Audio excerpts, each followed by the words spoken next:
about my background, but my plan is to regularly come on to YouTube and do a live. And I've got a project at the moment that I'm working on called the Autodidact's Journey.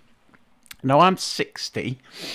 My main living is made through training birth professionals in a non-therapeutic process that I call the birthing awareness three-step process that can be used by non-therapists to take women and their partners who are suffering after a birth experience that they consider traumatic. And I've been teaching this process for a long time now. It's based on the core model of Neuro-Linguistic Programming, which itself is based on general semantics, Alfred Korbitsky, and what else is it based on? It's based on loosely transformational grammar, Noam Chomsky, cybernetics, Gregory Bateson. So it's got a rich academic history. Now, I've been wanting to do postgraduate education for quite a while, having never done a first degree. My midwifery qualification is a diploma in higher education, and my nurse qualification is a certificate way back in 1988. And this year I thought I'd apply. So I applied to a number of universities to see if I could get on to a master's in neuroscience and what else? Cognitive linguistics. I wanted to do a combination. And I applied hoping I would get funding because I've not got any graduate educational history. And the funding was not a problem. But the universities would not accept me without an undergraduate degree. They said it's kind of a prerequisite. And even though I offered to show studying at that level, they wouldn't have it. So I was really disappointed. And funding runs out for people once they get to 60. Over 60, you can't gain access to grad funding, which is a bit ageist if you ask me, but there you go.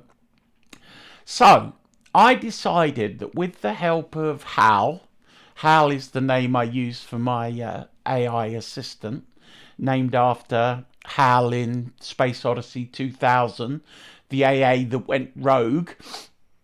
I decided to design my own year-long MSc level study in neuroscience, cognitive linguistics, and other stuff. Now, it's so the title of my project, I call it the Autodidact's Journey, but effectively it's MSc level study, tailored, self-directed study into memory, trauma recovery, and cognitive science. And I wanted to share with you how I went about this process. I wanted to share with you some of my initial explorations. I want to share with you the kind of design structure of this modular MSc level study that I'm embarking on. So, first of all, I decided that I wanted to mirror the curriculum of already established MSCs that are out there. And, because everything is online these days, there's so much information out there. I wanted to design my own because I wanted to tailor my learning journey. I want it to be in line with the curriculums of other MSCs that are out there, but I also want to use it to focus on the intersection of memory consolidation, trauma recovery, and the non-therapeutic method that I teach, called the Birthing Awareness 3-step process. So I didn't want to be doing much statistical analysis. So we did some research, and I've decided to use and mirror the curriculums of 3 separate universities. The first one is University College London.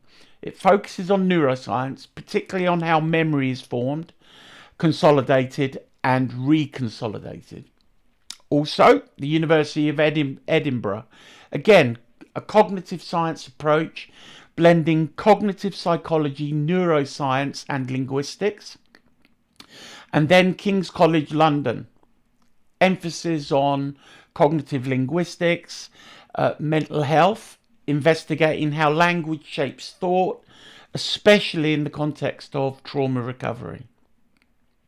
So let's get on to the structure of my modules. In fact, my notes say that I have 4 modules, but there are 6.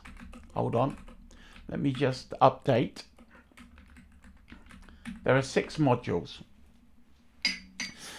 All right. So here we go. The structure of my program. I've organized the study into 6 key modules, all of them mirroring the university level depth and rigor, but with these personal focuses that matter to my work and research. So here's a breakdown of the modules.